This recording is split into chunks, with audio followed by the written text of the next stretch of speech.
Good morning and welcome to Morning Brew on Politics Social. It is Thursday, the 17th of October 2024, and we are hurtling directly into the sun. Well, not quite the sun, but it feels like that some days. So before we get started, big shout out to everyone in the chat. Sorry I'm a bit late. Jeff True is in there. We've got Plum Duff, Gallifrey and Wren.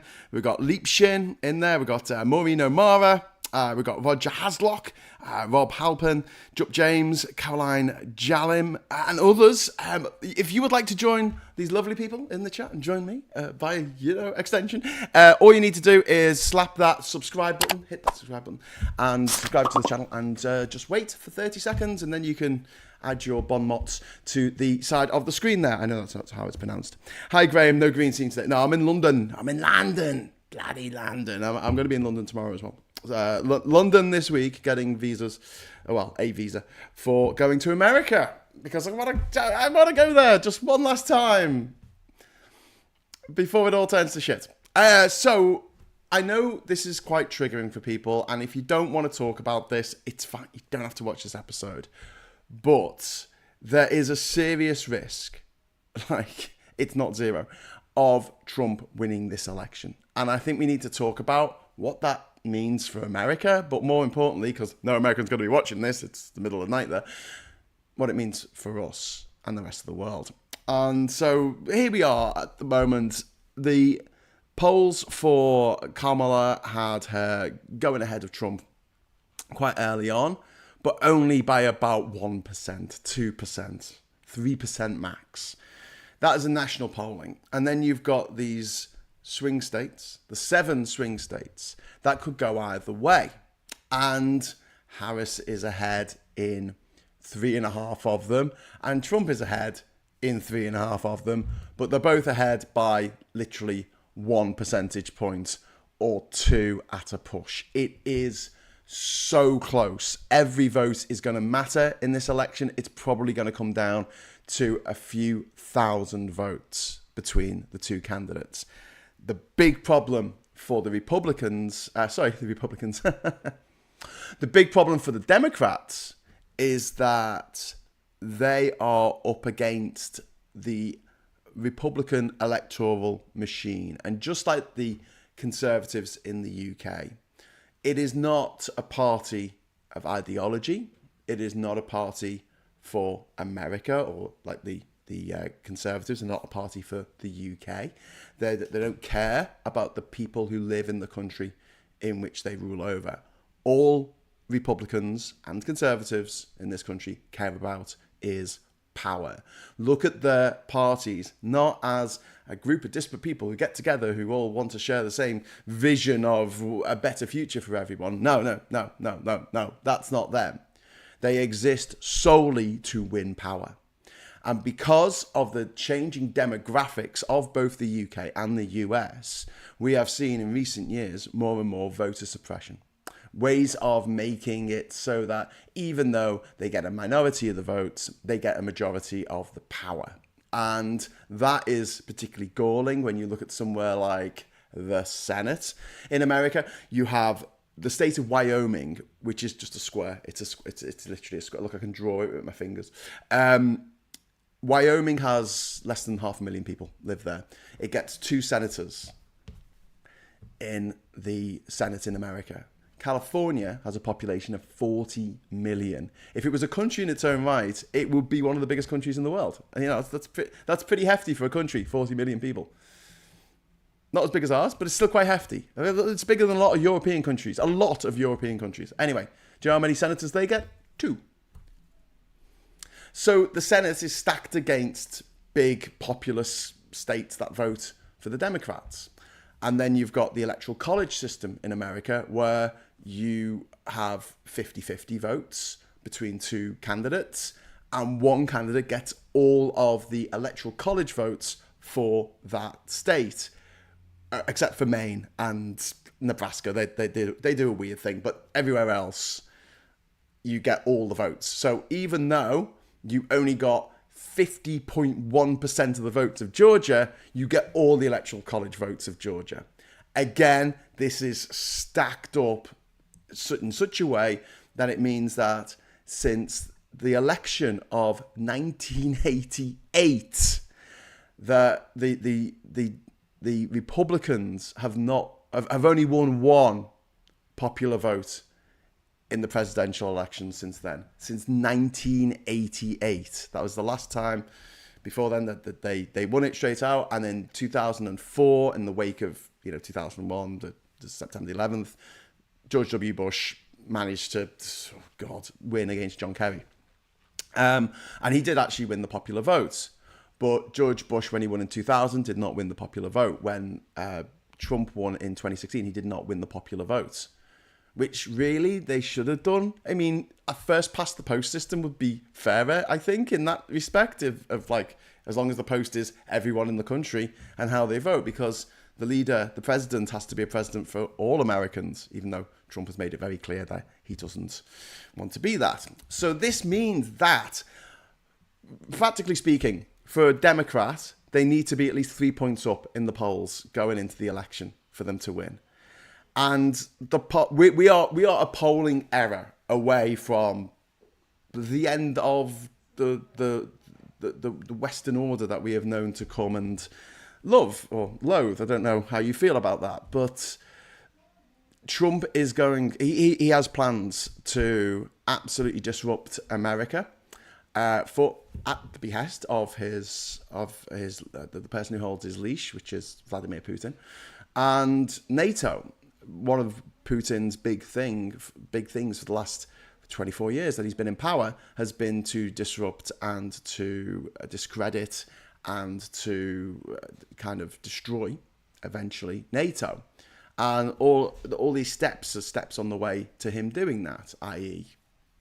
Brexit, which tore the UK away from 22 other members of NATO, who were also European Union members. Like, it also creates a lot of bad blood between the UK and the vast majority of states that are part of NATO. Actually, it's more than 22, isn't it? It's only like America and Canada that are parts of NATO that aren't in Europe. I mean, most NATO countries are European countries, and most of them, the vast majority, are in the EU, or want to be in the EU. So we know what's roughly round the corner if Kamala doesn't win this. But even if she does win this, Trump has put things in place, or the people, his handlers at the Heritage Foundation, who are like Tufton Street for America, Tufton Street on steroids. Actually, they have a lot of connections with Tufton Street, so Tufton Street is one of their little deformed inbred babies. And then you've got the fact that Trump has been allowed to, via Mitch McConnell, who's the leader of the Senate in America. Well, he's the minority leader at the moment, but he was the majority leader. He blocked any appointments that were coming through during the Obama administration.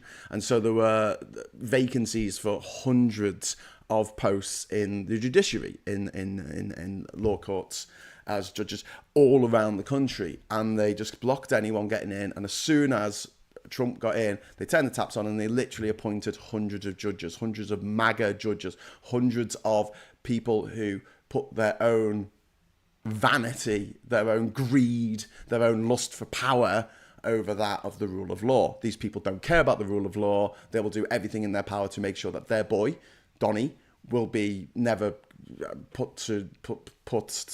taken to jail for his many crimes. Donnie the rapist.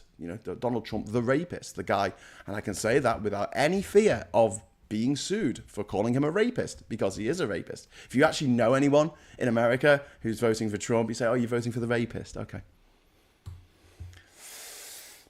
And then maybe they'll have to say, well, better a rapist than a black woman, eh? And I'll be like, okay. Never talking to you again. So yeah, we've got the worry that Trump might win straight out, and then we've got this worry about Trump putting his own judges in. Why is that a big problem in this particular election? Because he's also put people in the voting booth, not in the voting booth, sorry, in the polling stations, who will contest people's right to vote. And that person will say, no, I have a right to vote. I'm an American citizen. I was born here. Here's my American passport. Here's my American ID. I can vote. And like, no. There was a slight discrepancy on your papers, so we're not going to let you vote. And that person will be allowed to vote, but their vote will be put to one side. I assume this is the way that the system works. And it will be after a court case that their vote is actually counted. Of course, their vote is never going to be counted because Trump has control of the Supreme Court. He has 6 MAGA lunatics on the Supreme Court of 9. And because Biden, the Democrats, they all dudley do right. They think that things are going to turn out great. They don't plan for situations like the count in, say, Georgia shows Kamala slightly behind Trump by about 500 votes. And then the Supreme Court says, stop counting the votes. We're going to give the Electoral College votes to Trump. They've done it before. They did it in December 2000 against Al Gore when he was fighting against George W. Bush. 500 votes it got down to because Al Gore was coming up behind George W. Bush in Florida. And George Bush was the accidental president. He wasn't supposed to win. It was maddening that he did win. By a country of over 300 million people, and it comes down to 500 votes between them, and he completely lost. George W. Bush lost the popular vote in that year by several million. Like millions of people's votes were just discredited. I mean, the fact that people in this country still go, "Oh, Brexit was the biggest exercise in democracy ever," and I'm like, okay, right, I don't think it was, but whatever. And 52% is the landslide. Oh well, Al Gore got 52% of the popular vote in 2000, and Hillary Clinton got 52%, more than that actually, of the popular vote in 2016. So surely that wasn't the will of the people for George W. Bush and bloody Trump to be in power, respectively. But here's the thing, right? So there's the mechanisms for Trump to be able to either win outright or cheat in order to win. And if he does this, America's going to go into disarray because people are going to be like, I don't accept this ruling, etc. But it's the international order that I'm particularly concerned about. In 2016, people didn't really expect Trump to win. Trump didn't expect Trump to win. He was just doing it for a grift. He was just trying to make money. He didn't really expect to win that election. You could see it in the way he behaved, especially in the run-up to the last few days of the election. And once that tape came out where he was bragging about sexually assaulting women, it seemed that would be all over. For any other candidate in the world, it would have been over. But America was like, no, a rapey, grabby, sex pest, nonce. Yeah, paedophile. Let's get the paedophile in. See how it goes. And all of the mechanisms weren't really ready for them to have a Republican president. And as such, although Mitch McConnell got to get his picks for the judiciary through, the Heritage Foundation weren't really ready to gut the federal government like what they want to do now. So now they've got it all planned, published, sent out to anyone who wants to read it. This is not a conspiracy theory. This is not something that someone's found down the back of a couch somewhere in North Dakota and gone, oh my God, look what they plan to do. No, this is something that they have published, they have planned. The people who wrote it are people who worked for Trump and will work for Trump again in his next administration if he does win. And it states very clearly, aside from banning porn and banning abortions and banning the right to a fair trial, the right to not be locked up by Trump, who will be above the law because it's been said by the Supreme Court that they have said that the president is above the law. Anything that makes the president happy, he just has to say, well, this is what I want to happen. I'm doing this as an official act and it's above the law because the rule of law doesn't count for him, because these people don't care about the rule of law, right? It's really important that you think about that. Keir Starmer cares about the rule of law. Tories don't care about the rule of law. It's a big difference. We go, politicians are all the same. It's like, Kamala Harris cares about she is concerned about the rule of law because she's an attorney general. Do you know what I mean? She's a prosecutor. She's a prosecutor. Whereas Trump wants to be above the law because he's rich. He's a Nepo baby. he's a rapist, and he just want to go to jail for all his many, many, many crimes. The number of times he screwed people over, ripped people off. He said that yesterday. He said that January the 6th was a day of love, which resulted in the deaths of 9 people and the injuries sustained by over 140 police officers. Yeah, a day of love. That sounds like a day of love to me. I mean, that's veering very, very, very, very much into 1984 territory, isn't it? What was it? War is peace. George, thank you. So factually, USA is fundamentally not democratic. Thank you very much for the super chat, George. I will have to disagree with you there, though. It is democratic. It's just that there's different flavours of democracy, and some taste better than others. That's it. I mean, it is more democratic, demonstrably, than China. But it's less democratic, one could argue, than, say, Switzerland or Iceland. But they're small countries. Makes sense to ask everyone what they think about everything. Whereas in America, it's a very, very big country. It's not very practical to ask everyone what they think about everything every day. But the form of democracy that they have chosen, a presidential democracy in which they elect a king who reigns over them for 4 years and is not just the head of state, not just the head of government like a prime minister, but is also head of state like a king, mushed together. Which means that when something bad happens in this country, we tend to blame the prime minister and say, oh, that bad thing happened on your watch, you dickhead. Whereas in America, they're like, oh no, this bad thing happened, we better rally round the leader, hail to the chief, because, America. Which is why we shouldn't conflate. No country, I think, should conflate the head of state and the head of government. And it's one of the reasons why I think that the UK system is not perfect by any stretch of the imagination, but I think it's better than the American system. The fact that we can get rid of leaders who turn out to be useless. Imagine if we lived in a country in which Liz Truss turned out to be absolutely useless within just literally days of taking office. First of all, she kills the Queen. Then she goes on to kill the economy and your chances of ever owning your own home. And then we're stuck with her for 4 years. There's literally no. Well, I mean, there's theoretically there is a way of getting rid of her, but it'll never happen because it requires 2/3 of Parliament to say, "Yep, we should definitely get rid of her." And when 2/3 of Parliament are literally Tory MPs, they're not going to vote for that. They're not going to say. I mean. It's not going to happen. And the idea that they can just get rid of a leader who isn't very good or is not likely not to win the next election, like what happened with Thatcher, like what happened with Truss, do it. And like what happened with the other one. I've forgotten the name now. Theresa May.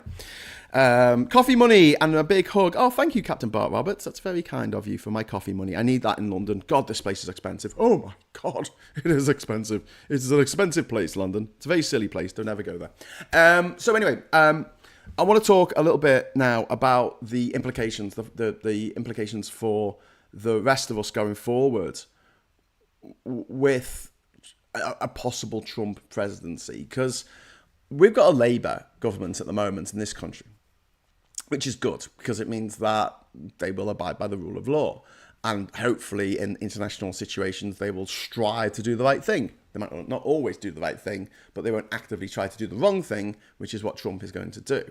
He plans to regress to America, go back to that kind of protectionism of the ye olde days when America didn't get involved in other countries' shit. And do you know what? There's a part of me that thinks, yeah, I can see why that's appealing to Americans. This is my empathy. This is my Will Graham-like empathy, where I can see why serial killers do what they do. I can see why people go, yeah, every time we get involved in these these things overseas, it always goes bad for us. Look at the pullout from Afghanistan.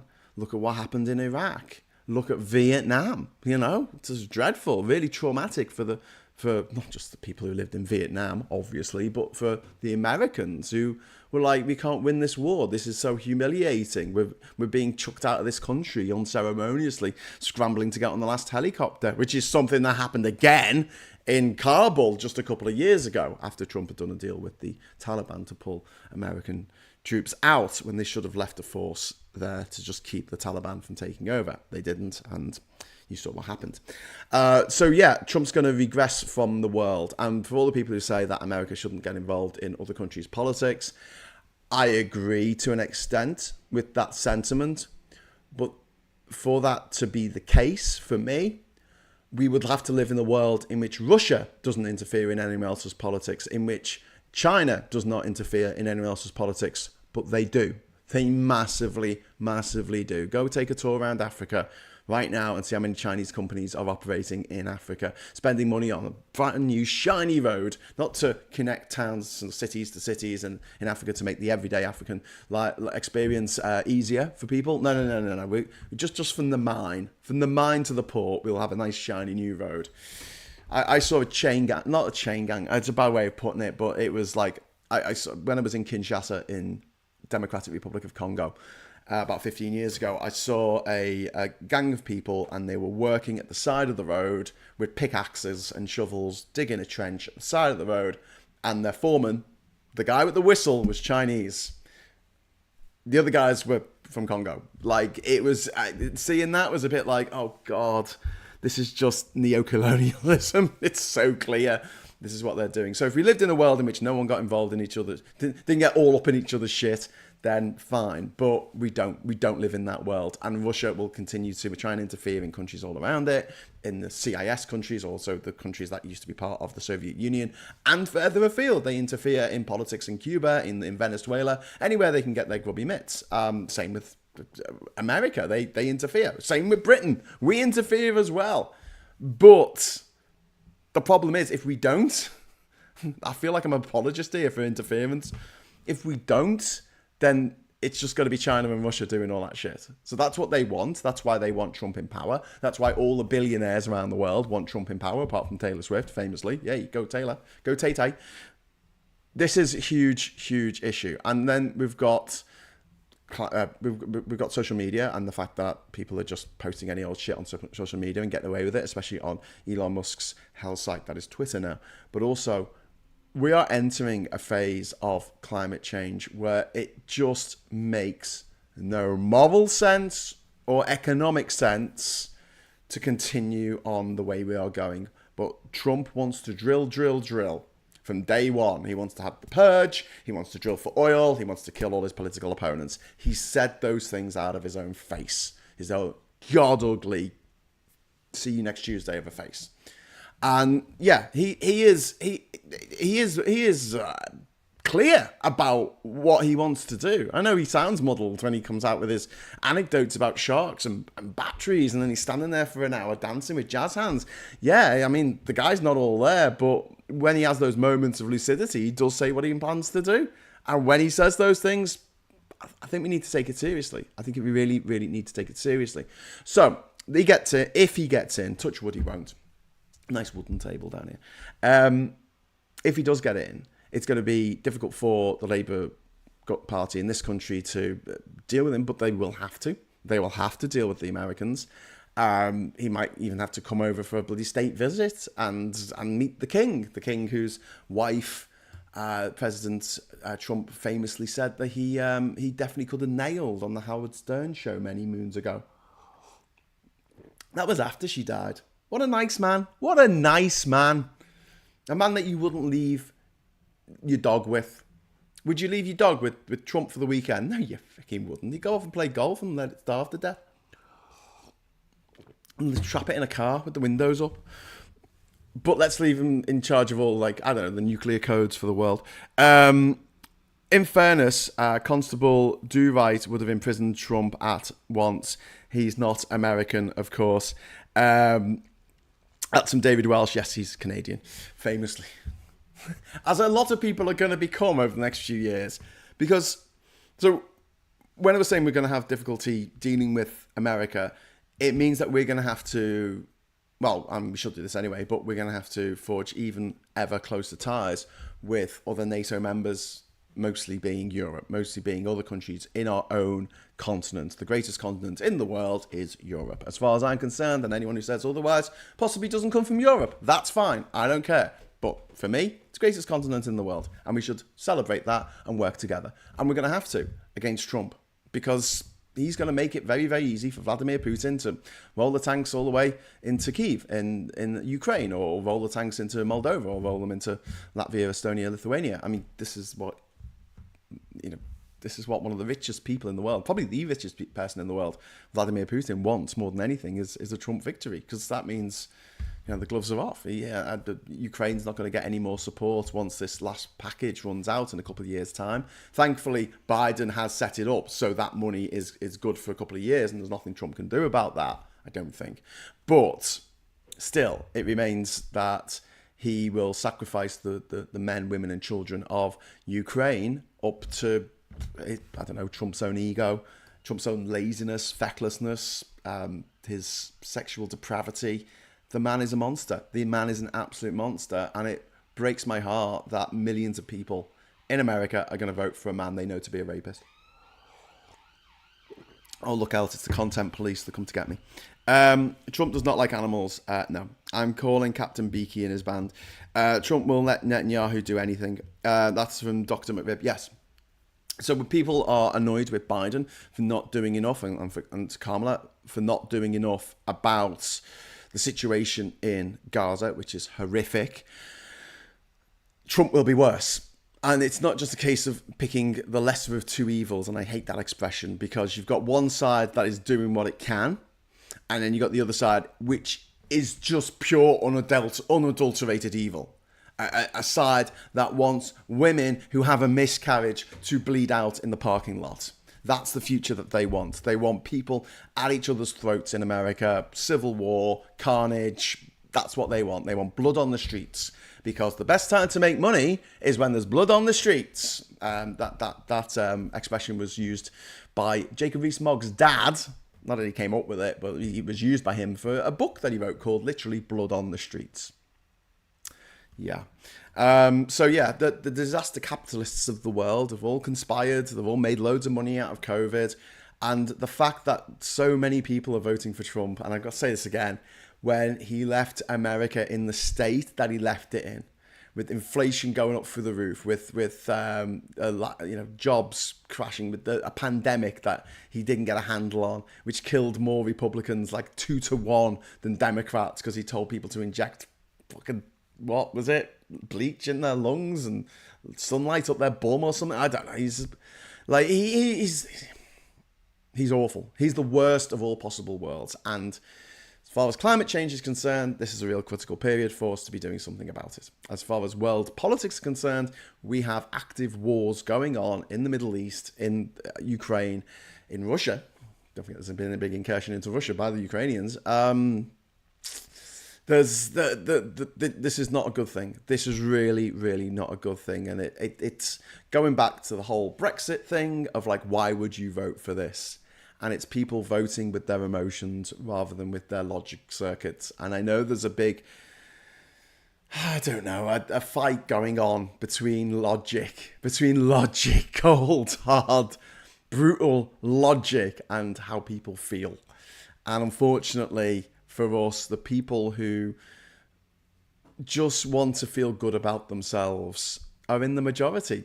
That's what everyone wants, really, if you think about it. The problem is, if you're a horrible little nasty bully, a bigot, a racist, a transphobe, a homophobe, a misogynist, a rapist, you want to feel good about yourself? Well, elect a rapist, and then you don't feel so bad about the fact that you're a rapist. Elect someone who's a racist, and you don't feel so bad about being a racist. The people that blow my mind are people who vote for Trump and they're from a minority. Whether it's black people who he is constantly insulted, or whether it's Mexicans who he accused of being rapists and murderers, a bit rich coming from him, or whether it's Jewish people, looking at Trump's protege, his children, one of his kids on a flotilla of boats, and some of the boats have got literal swastikas flying from them. How's he going to do in a Trump administration if they're flying swastikas, mate? If you're Jewish, the people of Charlottesville that Trump said were fine people, the neo-Nazis, what were they chanting? What were they chanting again? What was it? The Jews will not replace us. That's what they were chanting. That is literally what they were chanting. I'm sure it'll be fine, mate. I'm sure it'll be fine. You vote for Trump. because you think he did well for the economy, even though Biden has demonstrably done so much better. I mean, over 400 new jobs in the last month in America. Sorry, 400,000. 400,000 new jobs in America. God, man. Anyway, so yeah. But I don't want to leave us all in a sort of state of curling up in the ball and rocking in the corner. There is stuff we can do. I know we're British. I know, well, not everyone who's watching this is British. I know we're mostly European watching this, but I'm sure we've all got people that we know in America. Get in touch with them. Get them to make sure that they're registered. Even though you know that they hate Trump, say, make sure you're registered. Because what Trump's supporters have been doing these last few years is knocking people quietly off the electoral registers in America. So they're going to turn up at the polling booth and they're going to go, where's me polling card? Why can't I vote? And they're like, oh, well, you were taken off the electoral register. And we didn't tell you.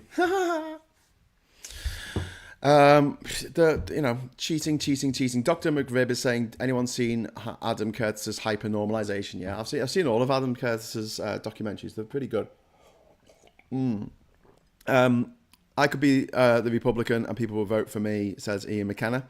Leanne Scott says they think it will never apply to them, always the first to be called. Yeah. The leopards eating people's faces party all over again. There was a devastating picture from a couple of weeks ago, and it was 3 Trump supporters, 2 white, 1 black, and the 2 white supporters were beating up the black guy, and they were all in Trump regalia. And I was just looking at that going, yeah, you picked the wrong team there, mate. What can I say? I'm going to just quickly, I don't know if I've got time to do this really. I was going to just pop over to the papers. Pop to the papers very, very quickly. Obviously, I think these came out before the lad from One Direction died. You're having a giraffe. This is about Danny Dyer keeps bog roll in his wine fridge. Okay. Russia suspected after device put on flight caused UK warehouse fire. So Russia, more nonsense from them. And it's also got the remarkable story of Christopher Reeve, who died 20 years ago today. 20 years ago. Bloody hell. Time flies. And this is Tuchel, who is taking over as England manager. Good. England manager can't be German, but the royal family can be German. According to the tabloids. I never worked that one out. Labour's bringing a poll tax, according to the Daily Mail. Jesus Christ. Reeves has planned to increase national insurance. It's not really a poll tax. Mrs. Brown Boys race storm beyond the joke, and basically a black crew member quits in fury at Mrs. Brown's Boys. I don't know whether that's because the person who plays Mrs. Brown was being a massive racist, or because it's just about as funny as finding a lump on your bollock. Daily Express, thank you very much. Reeves accused of over bogus 40 billion black hole. Daily Express, mate. Oh, thank you. And then budget to be biggest tax raiser in history, from screams the Daily Tory graph. Reeves will raise capital gains on share sales. Okay. Says the Times. Fine. Oh shit, no. Whatever will I do with my share portfolio, of which I don't have? Anyway, Reeves to raise £1.50 a week. Benefits to rise. God, I can't read this morning. Benefits to rise £1.50 a week as Reeves faces Labour backlash. Is that it? £1.50. Jesus. And then we've got fucking Dumpy Trumpy there on the front cover of the Financial Times. My computer just jumped out the way then. Did you see that? I just ran away. I don't want to see him. Advent Prime's bid for Tate and Lyle as private equity regains UK appetite. So it looks like Tate and Lyle, famous backers of Brexit and the Tory party. That's why I never buy their sugar products anymore. They can go to hell. They look like they're getting bought out by another company. Is One Direction another hoax? Answers Andy, no. I think he's dead, mate. Dr. McRib says, lol, I never thought there'd be a Mrs. Brown's Boys scandal in 2024. I know. Well, there you go. I didn't think it'd be going this long. Ian McKenna says, it's red versus blue. Pick your team. Well, it's not, is it? It's more of the same, as dysfunctional and frustrating as that may seem, or it's anarchy. The breakdown of the international rule of law, the breakdown of America. And we make fun of America a lot. I know I do, but at the end of the day, they make the best telly. They make the best movies. We don't. A lot of the time when we watch something and we go, oh, that was really good. That was all British people in that. That's directed by a British person. That was filmed in Britain. Yeah, be American money. 99 times out of 100, American money. We wouldn't be able to make those movies if it wasn't for America because we don't invest in our own in this country. Yeah, that's why if you don't have Uncle Rich Monty money bags to bestow, tireless cash at you, you're not going to get into the creative industries in this country pretty much, unless you're very, very, very lucky and very talented. Many in the UK pick their vote based on red or blue. Yes, I do get it. Vendetta says, it's not red versus blue, it's freedom versus fascism. It really is. And the people who are of the minorities that are voting for Trump, I know that, it's racist to think of a minority, it's prejudiced, bigoted to think of a minority as some kind of homogeneous block. It's not. People have all their own, strengths and weaknesses and worries and concerns about the future for different reasons, different family situations, different economic situations. They all stand. But at the same time, you've got one candidate who says, I'm going to give you free healthcare and help you out as much as I can. Well, not free healthcare, but make healthcare more affordable in America, as more affordable as it can possibly get. Versus a guy who literally says, I'm going to round you up, put you in a camp and kill you. I mean, for me, that seems a no-brainer. But, what do I know? I'm just a middle-class, middle-aged white guy from Britain. So, Graham, come on, don't be so hard on the film industry in the UK. Think about great films like Spice World from 25 years ago or Billy Elliot from 25 years ago. Yeah, I'll think about those movies from a quarter of a decade ago. Quarter of a century ago. Yeah, I'll think about them really hard. I don't think the Spice Girls movie was British money. I don't think that was British finance. I think it was probably Miramax or something. Harvey Weinstein probably had his fingers in those pies. But yeah. That's £1.50 rise a week. That's 5 meals, according to Lee Anderson Muppet. It is indeed. Good maths. And rich parents. Yeah, that's very true. China have just cracked PKE with a quantum computer. Bye-bye banking, says Daylight Dave. Ooh, that'd be interesting. Okay, so thanks so much for joining us today. I'm not going to be back this evening because I'm going to be going to see the new As If Cappadia film. Cappadia film, which is called 2017 and has Samantha Morton in it. So yeah, I'll go and see that, and then tomorrow morning I'll be back for another Morning Brew at 9:30, giving you a bit of a bumper episode today because that's it for the day. Don't give up hope.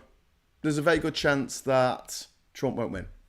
There's also a very good chance that even if he does win, the institutions and the people of America will rise up against him, and his children will all have to change their names, and no one will ever call their child Donald ever again.